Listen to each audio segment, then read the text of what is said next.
Hey everyone, welcome to the Camino Cafe podcast. And can I tell you, pinch me, because I am here with the Harold Payne. And you guys have all heard his music. He is a famous singer-songwriter, and he has been walking the Camino Portuguese, and we have been having a blast. So welcome to the Camino Cafe podcast. Thank you. So we're going to do a little bit of an interview. We're going to do a few songs, and well, we're going to be two pilgrims. And have fun. Yeah, we're just here to as we talk. go. All right, so let's just start off with, how did you decide to walk the Camino? Well, it started really my first knowledge of the Camino was at college, at university, at UCLA, where I was a Spanish major, and then linguistics and teaching English as a second language. And I, of course, studying Spanish, I learned about the Camino. And I thought, wow, 1,200 years of people walking this path, how incredible. It seems such a distant thing at the time. And then fast forward, several of my friends walked the Camino, and I love to travel. And unfortunately, my wife passed away last November. And so there was a spiritual quotient to it. And I wanted to just take her with me on it. And so it was a combination of all those things, really. Yeah, it was just the right time. It was the right time. And how did you decide to walk the Portuguese route?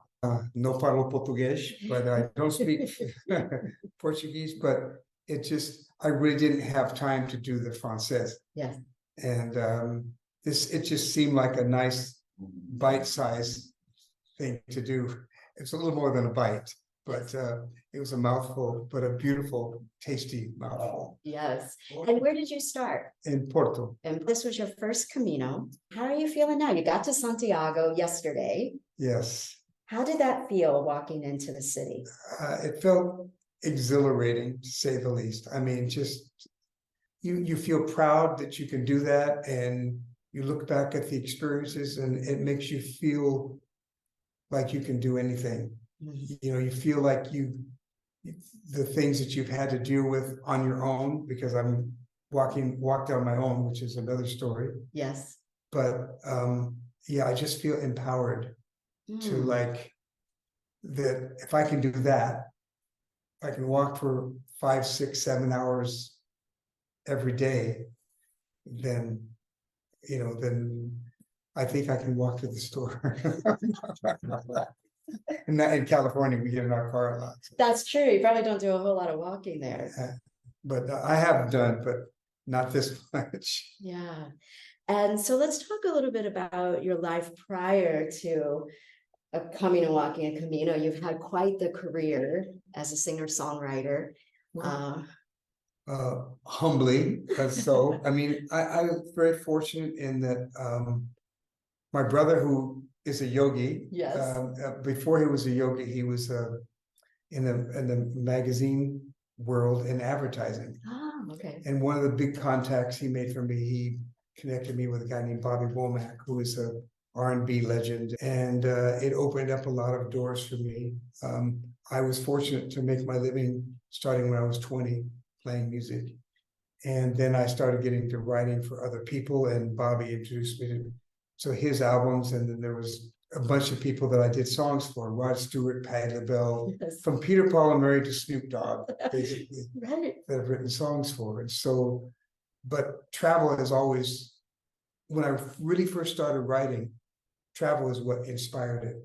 You know, just higher highs and the lower lows that you get from getting out of your comfort zone, especially traveling alone.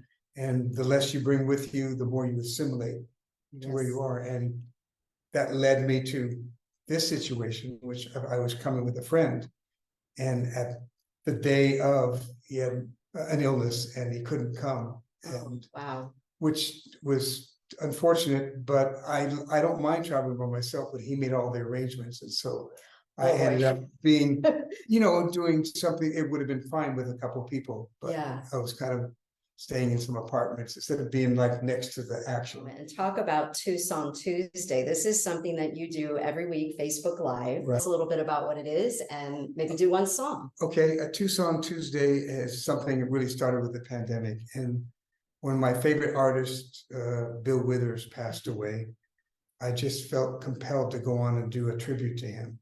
Oh. And a lot of people showed up, and I thought, there's a mentor said, look, this is the golden time for you to be online because people are hanging out. And needed. And We so, needed inspiration. So I started doing this. I first did it on Thursdays. It was like an hour or so, but I felt that I wanted a shorter version for me and for them, because you don't always want to hang out that long. Yeah. So I came up with this idea for 2-song Tuesday. Alliteration always helps. Yes.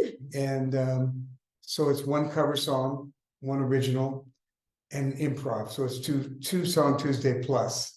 Okay. And so I usually start off with a cover song, and then I'll do an improv, and then I take titles from the chat and pick one or all of them and do a song about it. Okay, so Harold and I recorded this interview at my apartment, and we had some technical glitches.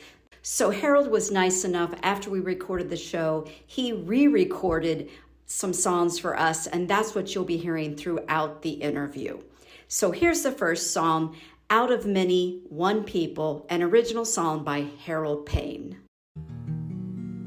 There's a colorful island nation in the greater Antilles, in the Caribbean Sea, that has given more than its share of culture and music to humanity. Out of many, one people. That's what they say in Jamaica. Out of many, one people. That's the Jamaican way. The Spanish and the British and Jamaican Maroons, indigenous peoples and some pirates too, from Kingston to Ocho Rios to Montego Bay. Indian, African, Irish, Chinese, Scottish, German, Syrian, and Lebanese. It turns out even better when they're all mixed together. Out of many, one people. That's what they say in Jamaica. Out of many, one people. That's the Jamaican way. Mental ska, dancehall, rhythm of the reggae, dub toasting, sound system, rock steady. So much good music to share with the world. Bob Marley, Bunny Wailer, Jimmy Cliff, Peter Tosh, Desmond Decker, Shabba Ranks. It doesn't stop, and it all comes together in a sweet Jamaican patois. Out of many, one people. That's what they say in Jamaica. Out of many, one people. That's the Jamaican way. There's room enough for everyone and everything, including the Jamaican bobsled team. Out of many, one people. That's what they say in Jamaica. Out of many, one people. That's the Jamaican way. Oh, oh, oh. That's the Jamaican way. That's the Jamaican way.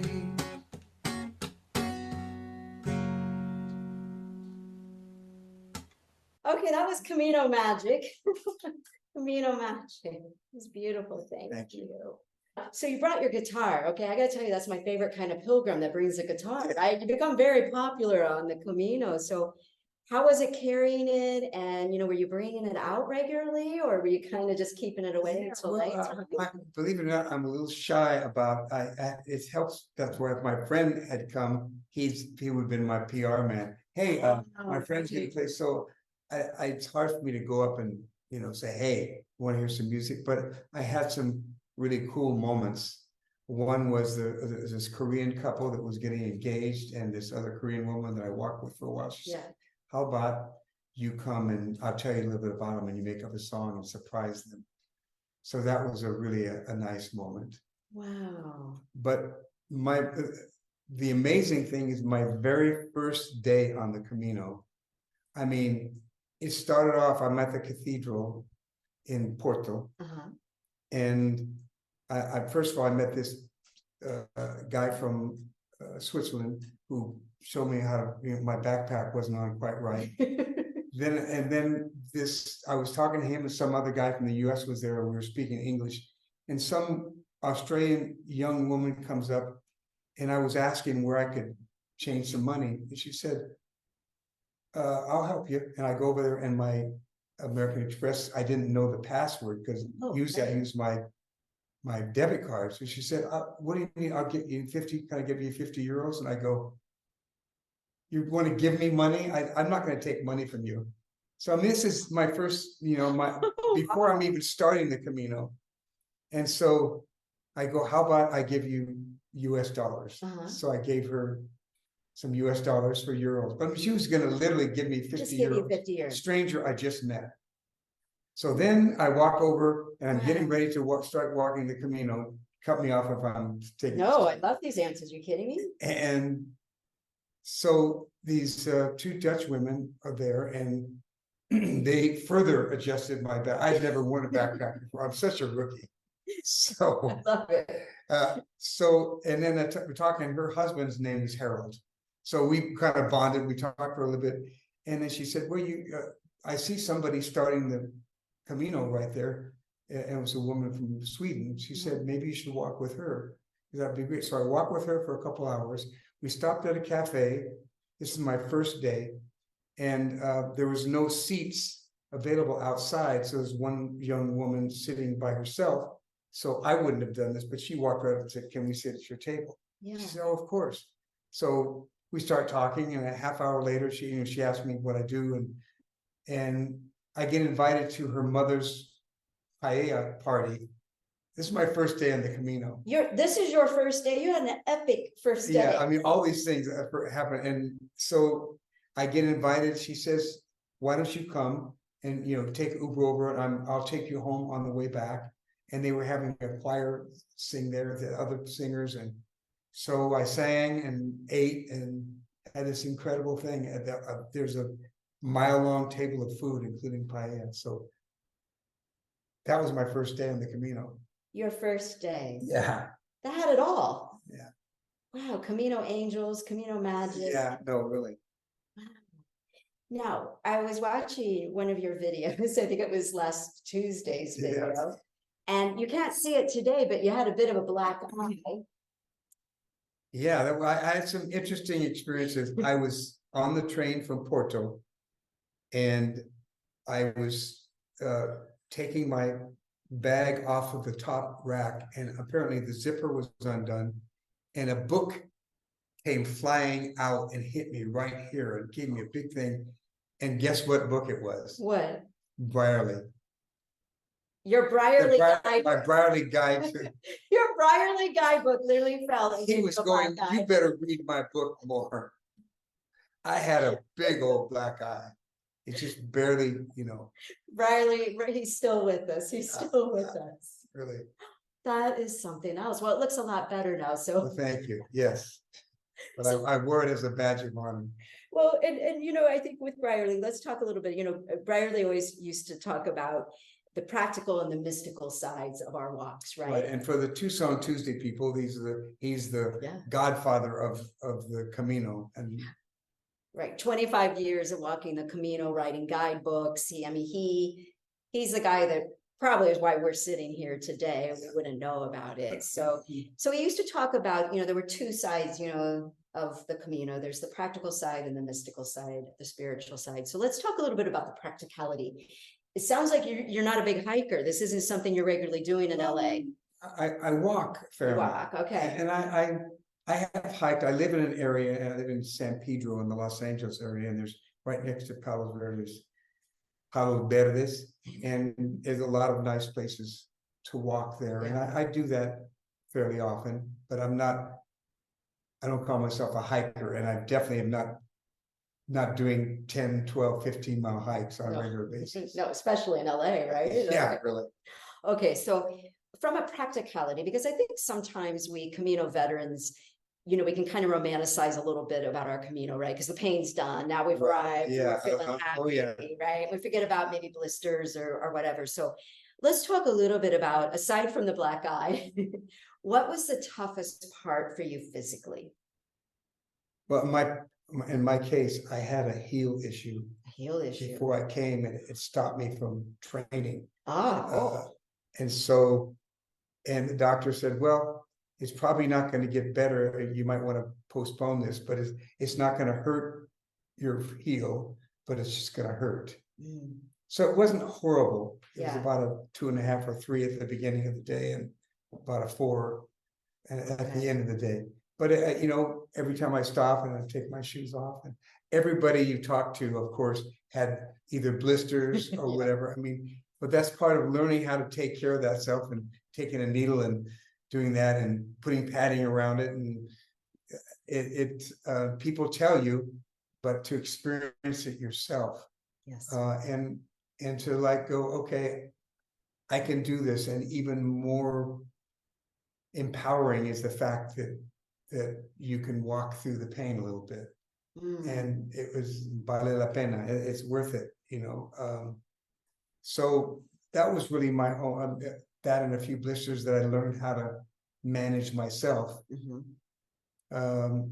And of course the fatigue a little bit sometimes when it was a really long walk and a really steep hill, Yes. you know. But it was more like the feeling, if I can do this, there's possibilities are wide open. Mm.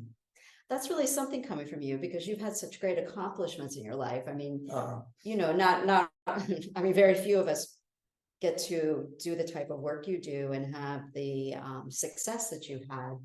Yet you're finding that coming and walking has given you new empowerment. Absolutely. And I did a walk in India, the Mm, International Peace Walk, many years ago. okay. And it was a similar sort of thing. Wow. And did you feel that way after that as well? Yeah, I definitely felt, you know, and the idea of meeting people along the way from wherever, and the spontaneity Mhm. of just landing where you land and meeting who you meet, and is a romantic notion that is actually true, that counterbalances the blisters and the whatever, you know. There's the two-sided coin, and most of us at the end tell the romantic side. Yes. Absolutely. Well, how about we do another song? Here's Harold with another original song. This song he wrote about a walk in India. It's titled One Step.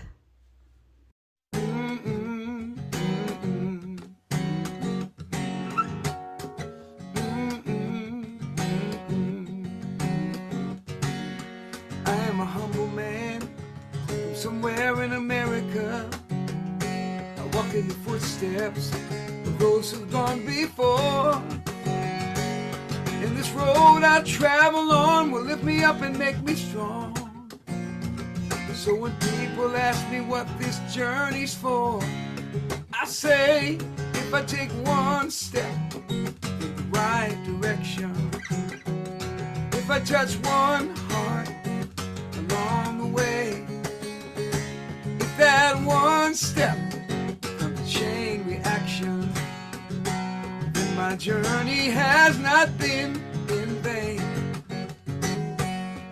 No countries, I know no governments, I just know the people I've had the joy to meet. And the kindness they have shown helps to make me feel at home. Everywhere I rest my weary feet. And if I take one step in the right direction, if I touch one heart along the way, if that one step becomes a chain reaction, then my journey has not been in vain. If I take one step in the right direction, if if I touch one heart along the way, if that one step can change the action, then my journey has not been in vain. Then my journey has not been in vain.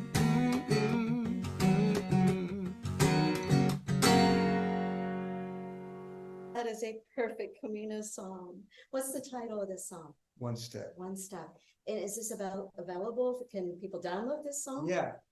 Spotify, Places. Apple Music, YouTube. Okay, everybody get that on your Camino playlist. And for those of you who've not walked the Camino or watching this for Tucson Tuesday, we hope you come and walk the Camino. And, you know, one of the things that we were talking about earlier today is that both of us have walked. We walked because we were processing grief. Yeah. And we talked about, you know, that doing the walk, it's not in vain, right? And I think the things that we get to process, and more importantly, I think how we are after this, or when we tell people our story about walking our Camino, it may help someone else out there that's going through a similar loss that maybe we've had. I agree. Yeah, so tell us a little bit about, you know, what is it about the Camino maybe that can help people who are going through a tough time? You know, how did it help you?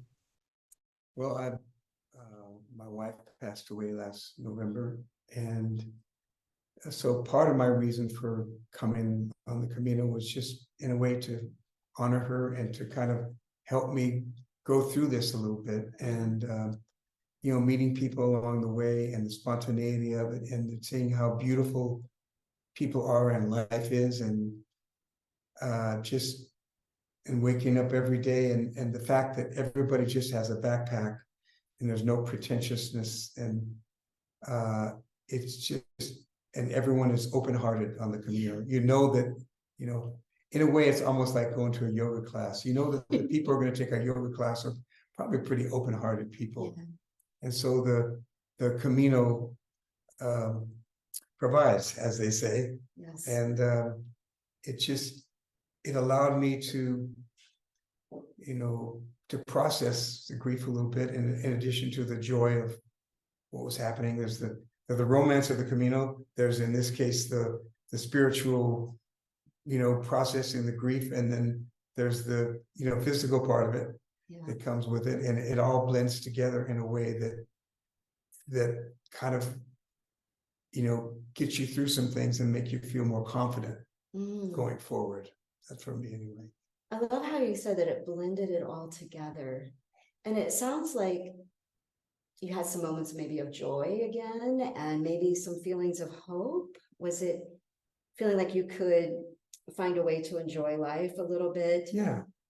Alongside. Yeah, grief, I mean, right? The grief's not going away, but yeah, I'm a pretty positive person, and I would never like live in the you know, downward spiral or anything like that. But it really helped to lift my spirits with each step I took, you know. And I brought a little something that I was going to put somewhere, and I don't know where it is. I found this right before I left. It was something that she wore. yeah. So wearing this and knowing that I'm going to put it somewhere special here is kind of cool. Yeah. So tell us about your wife's name. Tell us a little bit about, you guys were married for a really long time. Yeah, Susan Nakagama. She was Japanese American.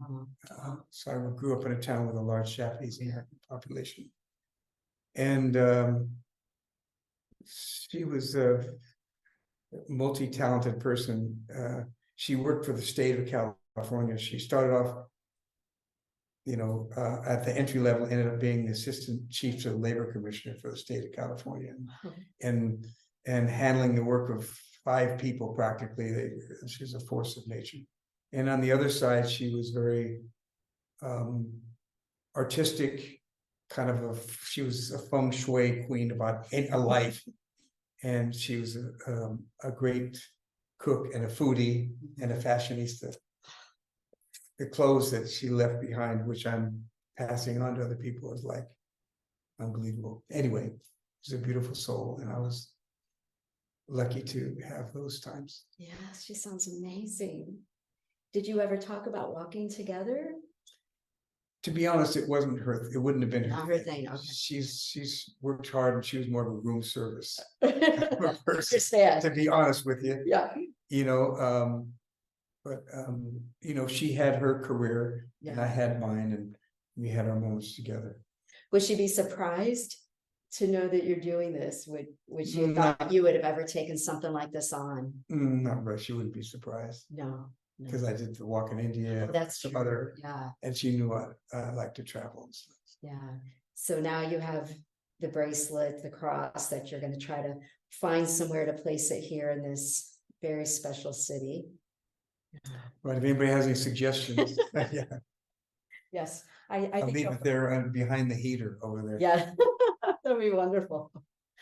Wow. Okay. So third song, what's you usually do I usually do an improv. improv. Okay. So usually what happens is I get titles from the audience that they put in the chat. But since we're recording this, I guess it's going to be on you. On me. give Oh the no. titles. Okay. So Okay. we know that this is going to be fun. We have not rehearsed this, right? We have No. no idea what you're going to say. Okay. And if your dog has a request, that's okay too, you know. Yeah, he might chime in. Okay, so what do I have to do? You just give me a title or anything, any title, any subject. I'm putting you on the spot Oh now. my gosh. Okay. How about the Camino saved me? Okay. So Harold is the real deal.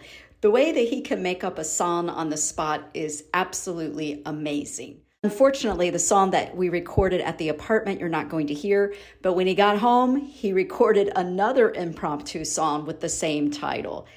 This guy's amazing. Here we go. Here's Harold Payne with the impromptu title that I gave him, The Camino Saved Me.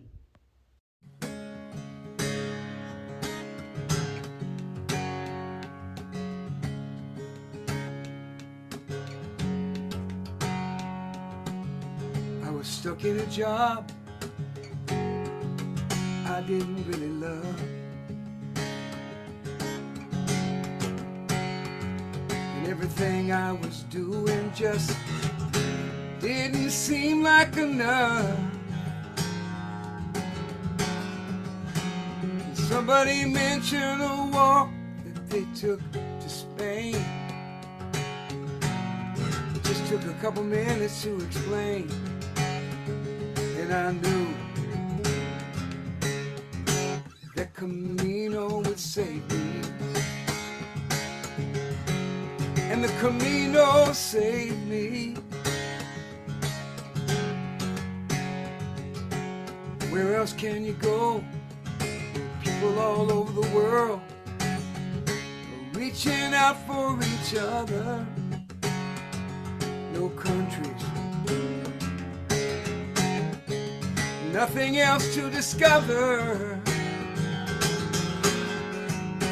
just heartfelt people walking that road. All they got on their back is a little load and a smile on their face everywhere. The Camino saved me, made me realize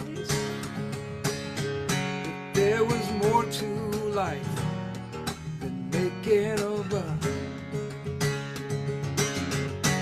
Just being with each other, that was enough. The Camino saved me. Oh, oh.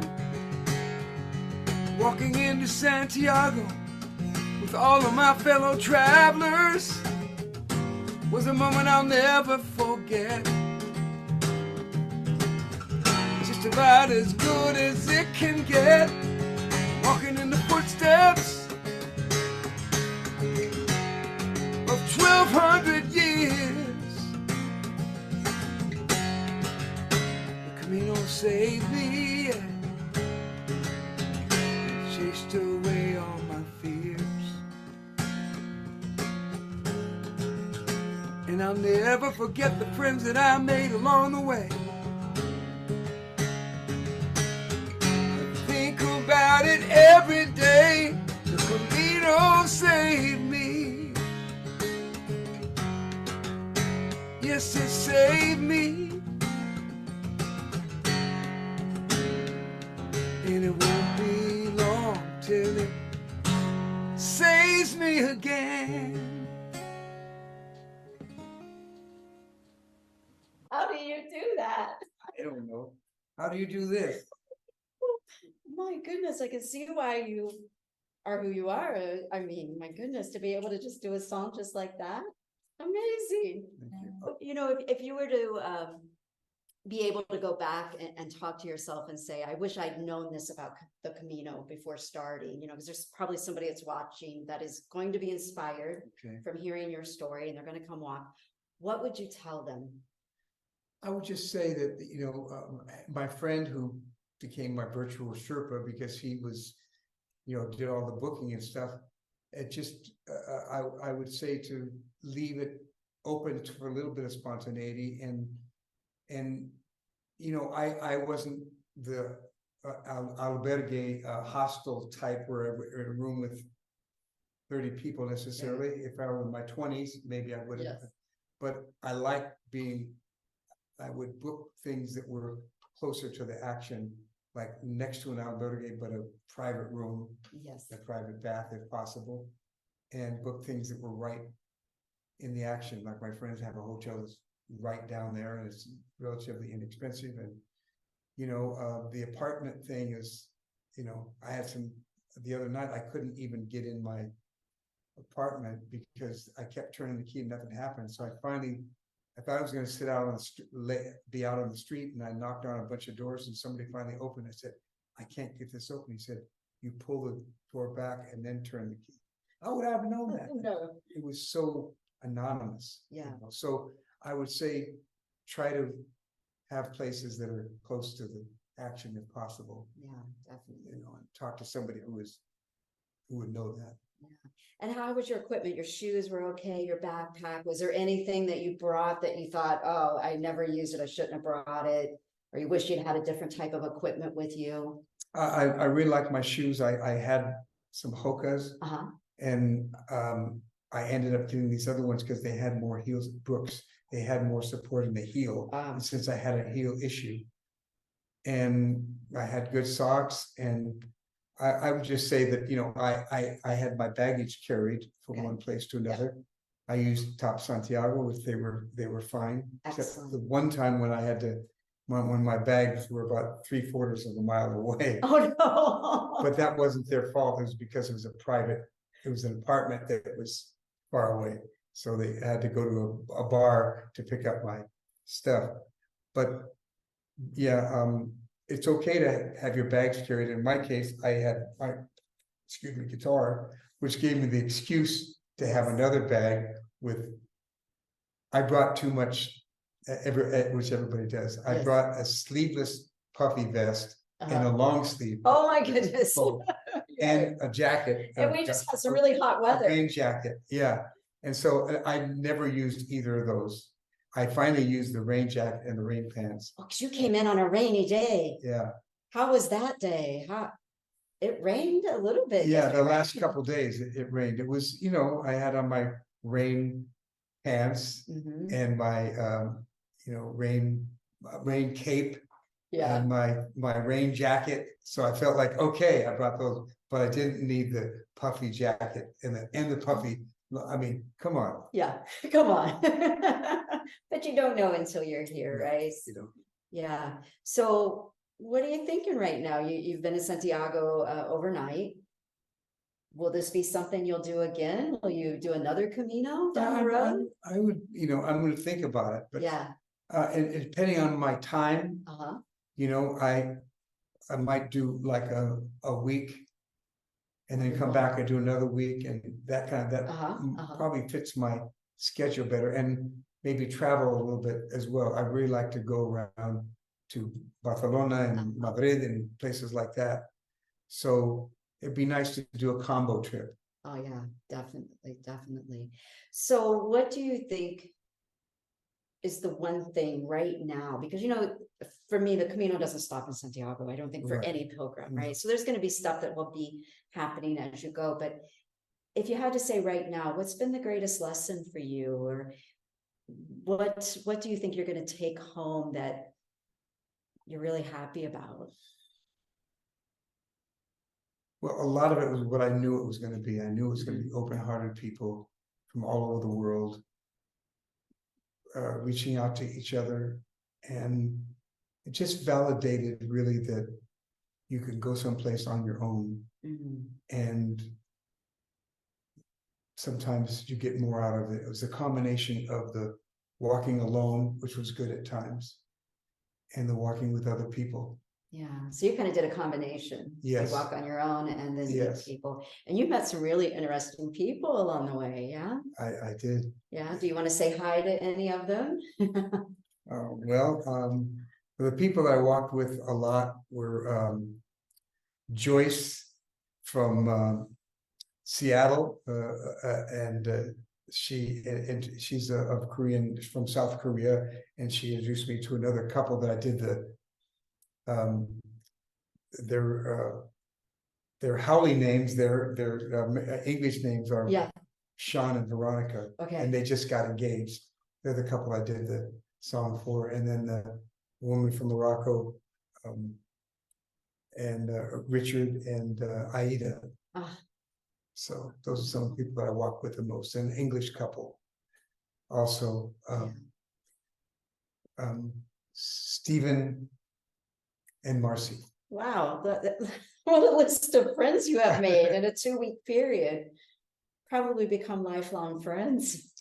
Yeah, definitely. Yeah. I mean, and the guy from Spain, Carlos. Yeah. From Spain, we walked a lot together. We're brothers. Now, did you listen to a lot of music while you were walking? Or did you sing to yourself during those moments of solitude? A little bit. In fact, one day I thought I was in a moment of solitude, and I was singing kind of loud because I didn't think it was around, and this woman deliberately snuck up on me, and went. The woman's from France. I walked with her for a while. And was it a particular song you would start singing while you were out walking? Not necessarily, it's just whatever would come to me. Yeah. And sometimes it was a round that used to be sung for hikers. Oh. Hi ho, anybody home? Eat nor drink nor money have I bun. Still I will be merry. Hi ho. One of those rounds, a 3-person thing. Wonderful. It's really a good walking song. It paces. Oh, it would have been so fun to walk with you. What a joy it is to meet you. My great pleasure. Wow, this has been so much fun. Do you want to close us out with a song? As you can probably tell, Harold is one of the most positive people I have ever met. Here's Harold one last time with another original song called Share the Dream. Harold Payne.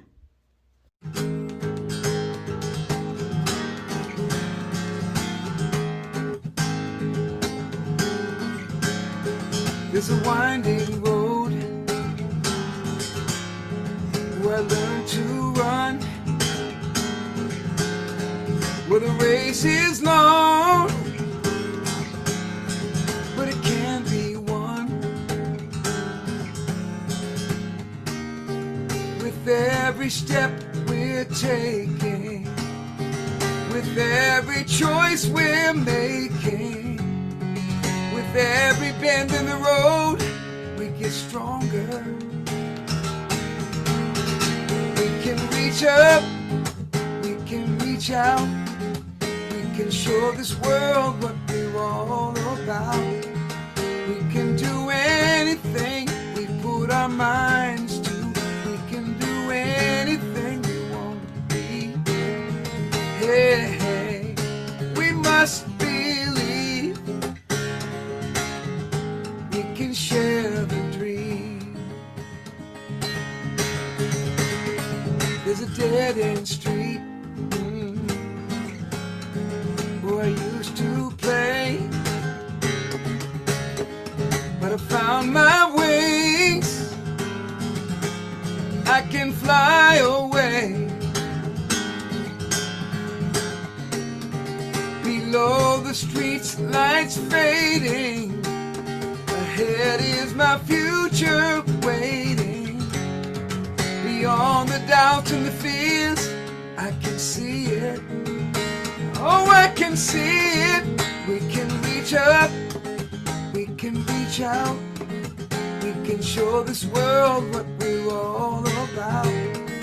We can do anything we put our minds to.